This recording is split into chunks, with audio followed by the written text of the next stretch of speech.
Hello friends, welcome to our channel let's nurture our minds. आज का ये video specially 45 plus महिलाओं के लिए है, क्योंकि इस एज में आके उनको एक कॉमन प्रॉब्लम हो जाती है और लगभग सभी को हो जाती है जो बहुत परेशान करती है। वो कॉमन है ऑर्थोआर्थराइटिस। उनको हड्डियों में, जोड़ों में दर्द होना शुरू हो जाता है। एक तो मेरी फ्रेंड है, वो तो ऐसे करके अपने बटन नहीं बंद कर सकती, हाथ ऊपर नहीं होता। तो ऐसी प्रॉब्लम होना शुरू हो जाती है। उन्हीं प्रॉब्लम्स के बारे में बात करेंगे कि ये प्रॉब्लम्स क्यों होती हैं, अगर हो जाती हैं उन्हें ठीक कैसे किया जाए और इसके लिए प्रिकॉशंस क्या क्या लेनी चाहिए। लेकिन वीडियो शुरू करने से पहले अगर आपको मेरा वीडियो पसंद आता है, ये टॉपिक पसंद आता है, आपके काम का है, तो वीडियो को लाइक करें। चैनल पर नए हैं तो इसे सब्सक्राइब करें और बेल आइकन जरूर दबाएं ताकि नोटिफिकेशंस आपके पास पहुंचती रहें। तो बात करते हैं कि हड्डियों में, जोड़ों में दर्द क्यों होता है। एक्चुअल में जब तक हम यंग होते हैं, छोटे होते हैं, अप्रोक्सीमेटली 30s तक हमारे ग्रोथ हार्मोन बहुत अच्छे से काम करते हैं। हमारी बॉडी वियर एंड टेयर को रिपेयर करने में बहुत सक्षम होती है, बहुत अच्छे से कर लेती है। लेकिन जैसे जैसे एज बढ़ती है तो धीरे धीरे करके ये जो हमारे टिश्यूज हैं, जो हमारे सेल्स हैं, वो उतने काम करने में उतने एफिशिएंट नहीं रहते हैं जितने हमारे यंग एज में थे।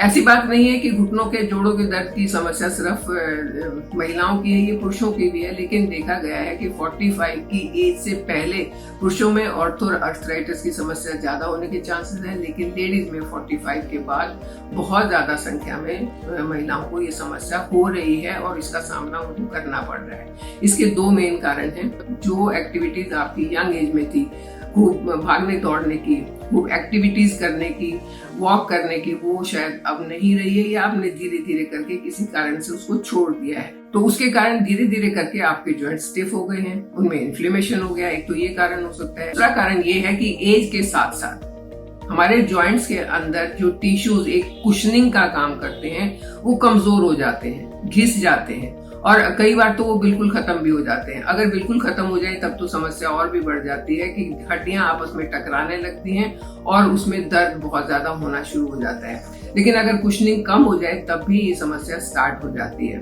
तो चाहे वो हमारे जोड़ स्टिफ हो गए हैं, चाहे कुशनिंग खत्म हो गई है, दोनों ही कारण से जॉइंट्स में पेन होता है।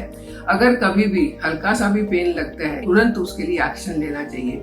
मैं तो यही करती हूँ और मैं आपको सजेस्ट भी यही करती हूँ, क्योंकि एक बार अगर दर्द शुरू हो गया तो उसको सबसाइड करने के लिए आपको पेन किलर्स खाने पड़ेंगे और पेन किलर्स के साइड इफेक्ट बहुत ज्यादा है। तो चलिए मैं बताती हूँ कि मैं क्या करती हूँ। मैं अपने पास रखती हूँ वनसार का अर्थ रिलीफ ऑयल। अर्थ रिलीफ यानी कि हड्डियों में जो दर्द होता है उससे रिलीफ देने के लिए ये ऑयल इसलिए मैं रखती हूँ। इसके कई सारे कारण है क्यों रखती हूँ, वो भी मैं आपको बताती हूँ। सबसे पहला जो मुझे इसका सबसे इजी पार्ट लगता है वो ये है कि ढक्कन खोलो, जहां भी पेन है हल्के से स्प्रे करो, जिस भी जॉइंट में है वहां पर हल्के से स्प्रे करो और हल्का सा लगा दो। 2 मिनट आप जब ऐसे लगाएंगे तो एकदम से ये अब्सॉर्ब हो जाता है, ये चिपचिपा नहीं रहता और एब्जॉर्ब होके खत्म हो जाता है। ये देखिए, थोड़ा सा मैंने मालिश की है और एब्जॉर्ब हो गया। तो जब ये स्किन के अंदर जितनी जल्दी एब्जॉर्ब होगा उतनी जल्दी ये जड़ तक, दर्द की जड़ तक पहुंचेगा और उसको खींच के बाहर निकालेगा। हल्की सी गर्माइश महसूस होती है और उसके बाद एकदम से लगता है कि हाँ, दर्द खत्म हो गया और बड़ा अच्छा सा फील होता है लगाने के बाद। एक तो इसका ये फायदा है। दूसरा, बड़ा कन्वीनियंट है, छोटी सी बॉटल है, कहीं सफर भी कर रहे हैं तो पर्स में पड़ी हुई है, ठीक है, लेके चले गए, है ना कन्वीनियंट। अब कन्वेंस से ज्यादा इसकी खासियत ये है कि ये 13 जड़ी बूटियों से मिलके बना हुआ ऑयल है। इस ऑयल के अंदर है अम्बा, हल्दी, धतूरा, अश्वगंधा और कपूर। ऐसे इसमें 13 जड़ी बूटियां हैं जिनका ये ब्लेंड है। बहुत एक सही रेशो में इनको डाला गया है। इसके अंदर गंधपुरी तेल भी है। इसमें जो भी जड़ी बूटियां हैं या जो भी तेल है, उन सभी की प्रॉपर्टीज ऐसी हैं कि वो दर्द को खींचते हैं, वो स्वेलिंग को कम करते हैं और जॉइंट्स के अंदर जो इलास्टिसिटी है उसको दोबारा बनाने में मदद करते हैं। कहते हैं ना कि घुटनों का कार्टिलेज घिस गया, घुटनों का आम भाषा में तो कहते हैं ग्रीस खत्म हो गया। तो अगर ऐसी भी प्रॉब्लम है, आप घुटनों पर इस तेल की मालिश करते हैं और इसको वहां लगा हुआ छोड़ते हैं, तो धीरे धीरे करके वो ग्रीस भी आपका वापस से बनना शुरू हो जाएगा। ग्रीस क्या है? मोबिलिटी। और जब इस तेल को आप लगाएंगे तो मोबिलिटी अपने आप बढ़नी शुरू हो जाएगी। क्योंकि मुझे भी 72 की एज में कभी कभी दर्द वर्द हो जाता है, तो जैसे ही दर्द होता है मैं वेट नहीं करती हूँ, तुरंत ऑयल लगाती हूँ और मेरा जो दर्द है वो उसी टाइम, नहीं तो 1-8 घंटे के बाद बिल्कुल खत्म हो जाता है और मुझे कभी चलने फिरने में, उठने बैठने में रुकावट नहीं आती है। मैं अब आपके साथ शेयर करती हूँ मेरी नानी क्या करती थी। मेरी नानी यानी कि बहुत पुरानी बात, और बहुत पुराने समय में इतनी सहूलियत तो नहीं होती थी कि हमें जल्दी से कुछ भी मिल जाए, तब वो ये लीव्स यूज करती थी। ये अलग अलग तरह के लीव्स हैं, जैसे ये है, तो ये पत्ता जो है ये उस प्लांट का है जिससे हमको कैस्टर ऑयल मिलता है, ये उस प्लांट का पत्ता है। और ये पत्ता है, ये धतूरे का पत्ता है। धतूरा मैंने नाम अभी आपको इस ऑयल में भी बताया कि धतूरा भी है उस ऑयल में, तो ये धतूरा भी पेन खींचने में बहुत फायदेमंद होता है। अब वो क्या करती थी कि अगर कभी उनको पेन हो, लेयर लगाती थी वहां पर, इस तरीके से 2-3 पत्ते की लेयर लगाती थी और उसके ऊपर एक कपड़ा बांध लेती थी। ऐसे लेयर लगा के उसके ऊपर कपड़ा बांध लेती थी और सो जाती थी। सुबह तक ये जो पत्ते हैं ये पेन के ऊपर हल्की हल्की हल्की गर्मी क्रिएट करते हैं और उसके बाद उस पेन को खींच लेते हैं। पेन को खींचते हैं और जब सुबह इन पत्तों को उतारेंगे तो बहुत आराम, बहुत रिलीफ मिलता है। ये नानी का नुस्खा था। ये नुस्खा आप भी कर सकते हैं अगर आपको ये पत्ते मिल जाए और आपको इनकी पहचान हो तो, और नहीं तो मैंने ऑयल तो आपको बता ही दिया है। अब बात करते हैं कि अपने जोड़ों को और घुटनों को ठीक कैसे रखा जाए। दर्द हो जाए तो क्या करना है वो मैंने बता दिया, लेकिन दर्द ही ना हो उसके लिए क्या करना है। एक्चुअल में जैसा कि मैंने बताया, ये जोड़ों का दर्द सबको होता है। हमारी 40s के बाद महिलाओं का कैल्शियम एंड आयरन कंटेंट जो है वो बोन्स के अंदर से कम होना शुरू हो जाता है। हमारी बॉडी उतने हिसाब से नहीं बना रही है इस टाइम पर जितना हमारे बचपन में या जवानी के दिनों में बना रही थी। तो एक तो हमें अपने खाने पर ध्यान देना होगा कि ऐसी चीजें खाएं जिनसे कैल्शियम और आयरन और विटामिन B12 हमारा बराबर मात्रा में बनता रहे। खुद को ठीक रखने के लिए आपने 2 चीजों का ध्यान रखना है। Number 1, diet. अपनी डाइट में आपने ऐसी कोई चीज नहीं खानी है जो आपके अंदर वात को बढ़ाए। अगर आपका वात बढ़ता है तो जॉइंट पेन बहुत ज्यादा हो जाता है, तो ऐसी चीजें खानी है जो वात को ना बढ़ाए।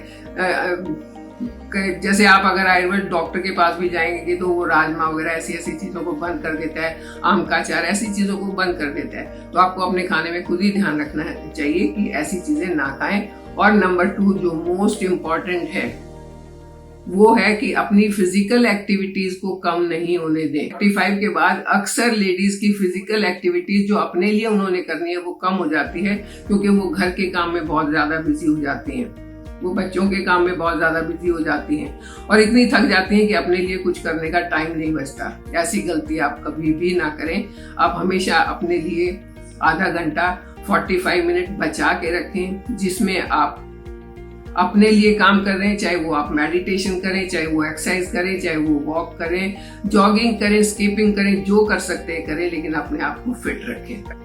हल्का सा जोड़ों में दर्द हुआ नहीं कि हम क्या करते हैं, जोड़ को पकड़ के बैठ जाते हैं, घुटने को पकड़ के बैठ जाते हैं, चला नहीं जा रहा, क्या करें। जितना आप उस जोड़ को, उस घुटने को पकड़ के बैठेंगे उतना दर्द बढ़ेगा, कम नहीं होगा।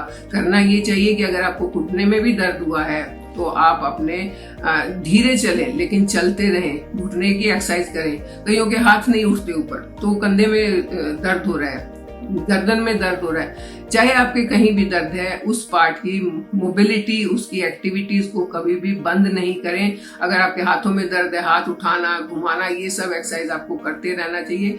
दर्द, बहुत तेज दर्द है, उस दिन 1 दिन 2 दिन नहीं करें, लेकिन जब बर्दाश्त करने लायक हो जाए तुरंत अपनी एक्सरसाइज शुरू कर देनी चाहिए। जितनी आप एक्सरसाइज करेंगे उतनी जल्दी आप ठीक होंगे, उतनी जल्दी आप अपने आप को, अपनी बोन्स को, अपनी हेल्थ को मेंटेन कर पाएंगे।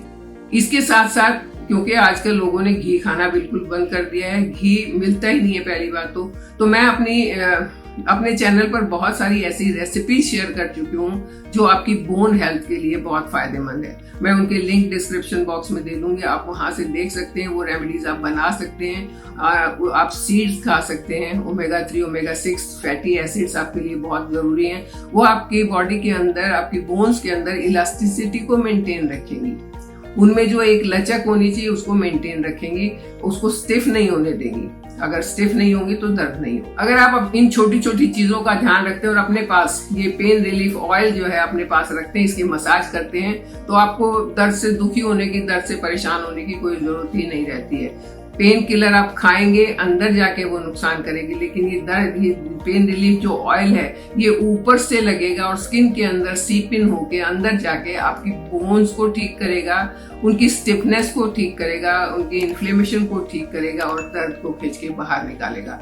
तो ये बाहर से अप्लाई करने वाली चीज है, अंदर जाके आपको कोई साइड इफेक्ट देने वाली चीज नहीं है, बहुत ही फायदेमंद है। तो इन छोटी छोटी टिप्स को आप अपना के देखिए, आपको कभी भी कोई परेशानी नहीं होगी। हाँ, इंसान है, मशीनरी है, थोड़ी बहुत हो भी जाए तो मालिश वालिश करके ठीक कर लें।